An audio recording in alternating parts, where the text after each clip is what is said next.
So a bunch of grubby soldiers bust their way into the houses of the plebby Tumbleton folks. "Oi!" the town elders say to the nudie naked leader currently squatting in their bathtub. "You and your grubby grunts are violating the Third Amendment here, son. What gives?" He just shrugs and flashes his pork sword.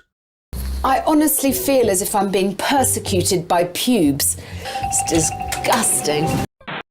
Commanders later worry about receiving radio silence from the team over at Harrenhal, because without air support from that one-eyed psycho fella and his giant fuck-off dragon Vhagar, they ain't got a chance in hell of taking back King's Landing, not even with his literal half-blood Prince Daeron and his little pet dragon Tessarion.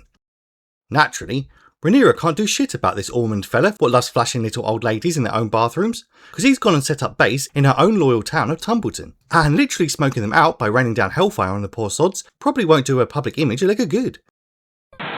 Pays her ex-best friend turned stepmother foe Alicent a visit to ask if her cousin Ormund has any weaknesses she can exploit. Well, other than basic clothes and a restraining order, I suppose. Good guess, but actually no. Just says, "Listen, girl, all I know is that he has a particular aversion to pongs." I.e., he probably hates smelly bastards. Heh, don't we all, girl? In fact, that's why I beamed off my ex. Not because she was a hairy hippie or prone to constant yeast infections or anything. Nah, she was just Indian.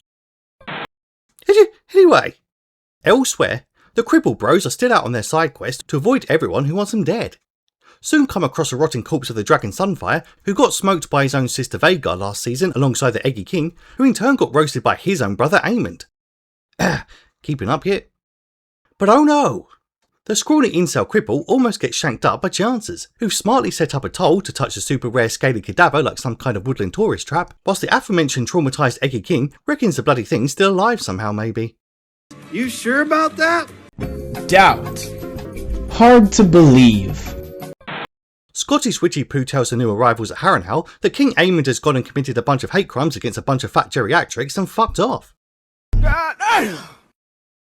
And already depressed Sir Criston just falls deeper into despair when she tells him that Rhaenyra is taking back King's Landing, as Sir Gay-ass Gawain handily recaps how truly screwed they all are. King's Landing has fallen. Aegon is dead. Our queens are both in chains, and we are here, alone, with a meagre army and no dragon. We have the enemy just where we want them. Oh dear, I seem to have spotted a cunt. Good day.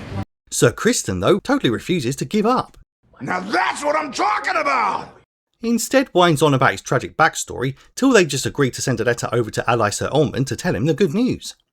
Oof, he'll love this.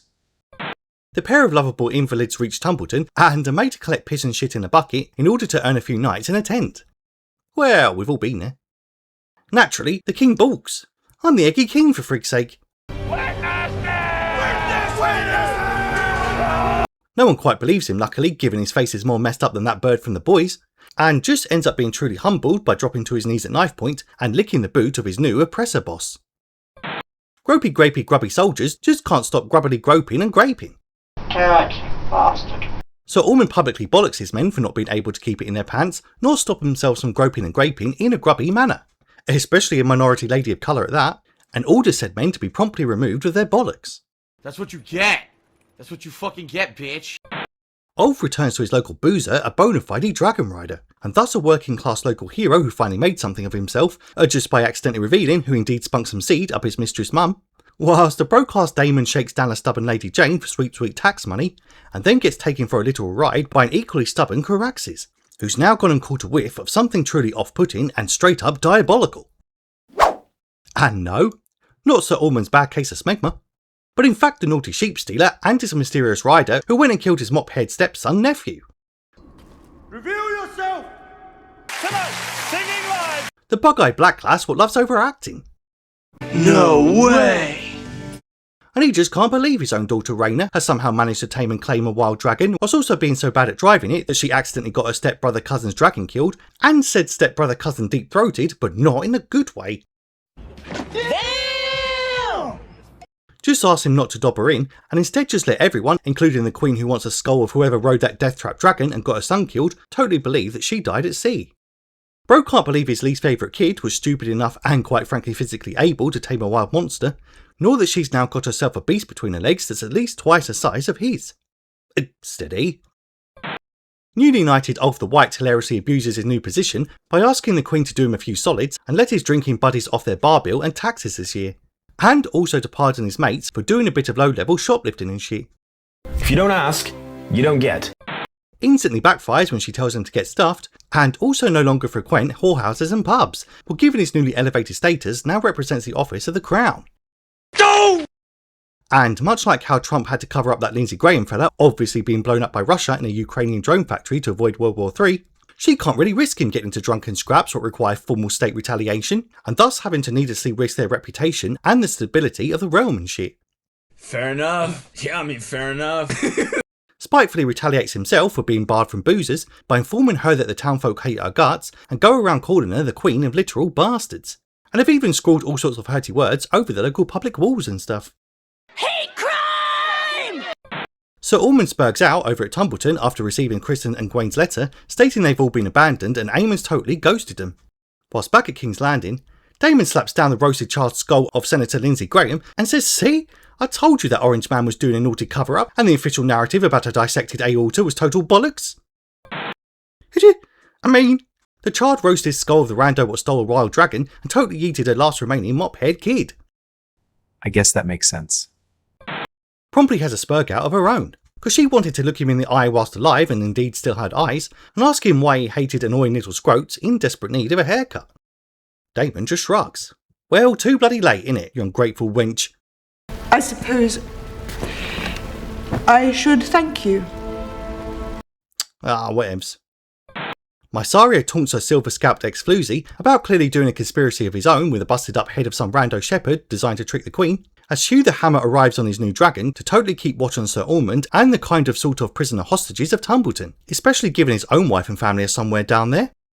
And we end with said Sir Ormund fella teaching the naive pussy old Prince Darren Targaryen / Hightower how to man up and do his first killing already. Mainly of the guy who dared to try and stop a grubby grape of his own Indian wife by illegally striking one of the Hightower guards.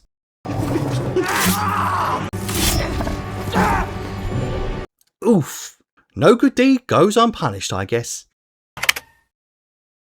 And that's it. That's episode 4. Favourite bit? Well, probably Daemon describing what my mother-in-law said to my ex-wife during our first introduction years ago when she thought I couldn't hear in the kitchen. He's not like the others, Rhaena. He is wild. He cannot be trusted. Fact check? That's true. Anyway, on to episode 5. We start with young Lord Tully and his Starky army moaning to Roddy the Ruin about all these naughty nightly attacks and sabotage they've been suffering. Because Sir Kristen Stewart and his gay-ass gorilla army going around burning down all our tents while our men are going beddy buys and trying to get their much-needed beauty sleep just ain't fucking on, son. Over at Harrenhal, Scottish witchy poo Alice Rivers promptly goes full Batgirl on a bunch of Rhaenyra's men and magically disappears amidst a swarm of flying rodents. I am very, very sneaky, sir. It's super effective! Turns out she's doing a bit of knitting whilst watching over a gammy-eyed psycho killer with mummy issues. Lol, as you do. Poor Aemon's off having sweaty dreams about scaly black females what he has an unhealthily parasocial connection with, and clearly just needs a hug and a good night's sleep. Or just a little kiss goodnight from his mum. Though not like bloody last time, hopefully. Speaking of relatable sweaty dreams, the castle is now chock full of pussy. Finally! As the Maester brings Alicent's daughter Helena a special juice delivery from Planned Parenthood, what he got on offer from www.realquickabortionsforyou.com. But naturally, she don't want to go full Democrat and do a bunch of baby killing when her other 2 kids were already murdered to death last season, no matter if Rhaenyra will just kill it when it's born anyway, due to its very existence threatening her legitimacy and shit. So they just instead make a plan to get the heck out of Dodge pronto. Yeah, that makes sense. Daemon tells said Rhaenyra bird to shut up banging on about being desperate to get revenge on Aemond, and instead focus on the fact that some nutters going around the streets gutting our golden cops like common hogs, and they brought bloody daylight to boot. Inconceivable! Inconceivable! Inconceivable! Elsewhere, the eggy ex-kings had enough of licking shitty boots all day just to get half a plate of leftover slop. So storms off into the woods to go and try and fix their horse and cart, what has a slight problem of only having one of those things left around. And after having a bratty meltdown worse than your current day leftist on a college campus,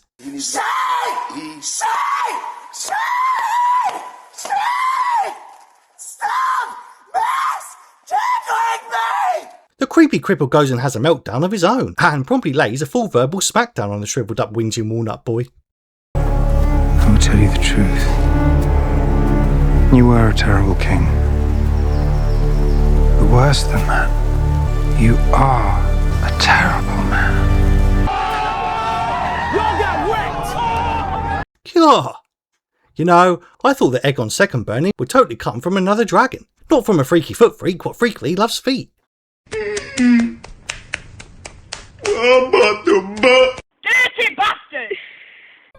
Back at the castle, a suspicious Mysaria cottons on that some slag up in here has gone and got herself pregnant somehow, so Alicent tries to protect her bimbo daughter and chugs a whole bleeding lot herself, which will defo flush some kind of half-formed mushy material out of her body, but presumably from out the back end this time.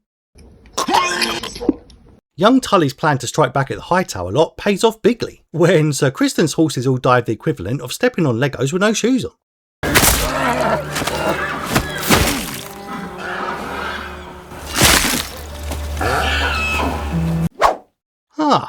Maybe I need to do that with my nagging wifey bird every time she's incapacitated by a stray plug on the floor. Would certainly save some dough on the inevitable divorce down the line. Anyway. Daemon and Police Chief Luther come across more shitty bodies of junior officers, who've all had their throats slit and their internal organic poo bag sliced out. No, they cut their bowels, as well as their throat. Did they tell you that? Good men, dying in agony in their own shit. That's fucked up. Turns out this is the work of that devious Sir Ormund fella, who's currently busy terrifying his kind of sort of surrogate son over losing a game of chess, and then having the insufferable pathetic need to say sorry about it. Oh, sorry. Sorry. Oh, I'm sorry. Don't hurt me. Sorry. Never apologize for victory. Of course you are. Aemond, meanwhile, just can't believe his giant fuck-off dragon Vhagar has fucked off and abandoned his pussy-o ass, but after he got penetrated by a young bloke stiff and solid tool, but unfortunately not like you do after a bloody good night out in Brighton. Matron. Promptly recovers some man cred by yeeting some rapey mercs with a stiff and solid tool of his own. Nice. Alas, still not enough to win that bleeding dragon back quite yet. Although, it's just enough to make that frigid Alice bird finally feel something in her nether regions for once. Mysaria later catches the phony fakey queens, now dressed up as phony fakey mates, trying to slip out the back door and run for the fucking hills. Honestly, I don't blame them. Promptly beg her to keep stum about the whole pregnancy thing and also trying to run away like pathetic cowards, all in return for a future favour, or should she ever need it. Yep, bitch just basically offers her a verbal IOU not to turn them both in. It's a bold strategy, Cotton. Let's see if it pays off for him.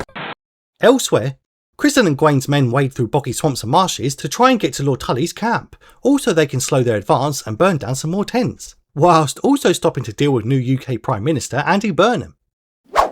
Whoops, I meant a slimy parasitical blood-sucking leech. LOL! And oh look, that beardy twin fella, what we last saw getting fat-shamed and turfed overboard by a trans YouTuber a few episodes back, has now turned up in the refugee camp where the two crippled bros are currently hiding out at. What are the chances? And this Thailand Lannister fella reckons he might be able to get them to a safe house of some sort, whilst the Eggy King is busy plunging his pocket dagger into the soft guts of another man in broad daylight. No homo! No homo! No homo! Well, guess that's just what happens when you go snooping through people's property and directly challenging the technically still king of the realm with his own damn crown. You can call me Your Grace. You can fuck around and find out. After torturing some sweet intel out of a suspect suspected of being a naughty mole, Molly, molly, molly, molly, molly. Daemon gives a rousing speech to quell the rising dissent forming in the ranks of his own coppers, but given they ain't been paid in weeks and some rando is going around beating the literal shit out of them, before later finding poor Luther and a bunch of said coppers all gutted around a table like common hogs. What is going on here? Man, talk about a Last Supper.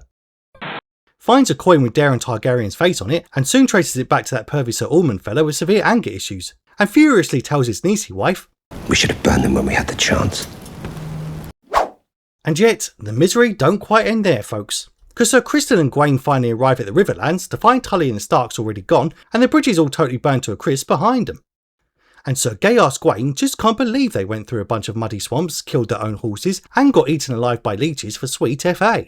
Nor that Kristen Stewart is still so traumatised and egotistical that he in fact never had any intention of going home and always knew that this was going to end up being a suicide mission. And Bro is still determined to lead his men on into a glorious death, come what bloody may. Fuck this shit, I'm out. And we end with dopey queens finding and entering Rhaenyra's dusty back door. Steady. You know, the secret exit she used to use as a kid to sneak out to the town, or back when she didn't have that James Gunn Supergirl bomb on her resume and still looked like Will Poulter in a week. Bruh. Well, the queens somehow end up like my mate Dave last year after giving late night dogging a try, and just end up getting screwed whilst exploring a tight dark passage. I became a total slag. And that's it. That's episode 5. Favourite bit? Well, probably how both Larys and Daemon truly humble their respective whiny ass rulers. Both bros basically tell him to stop their whinging and bitching and get their silver scalp noggins back in the game already. More than taunts, they are an insult to my sons. A challenge to my very legitimacy. You are the Queen of Dragons. Your strength is your legitimacy. You've done nothing but whinge with a tenacity I find astonishing. Y'all exhausting. Anyway, that's a plot and that's your lot. Like, share and sub so I can finally get monetized and stop having to sell fart jars on the dark web, all to one guy by the mysterious online alias of Mr. Bottom Sniffer 2000. You what, mate? Why are you gay?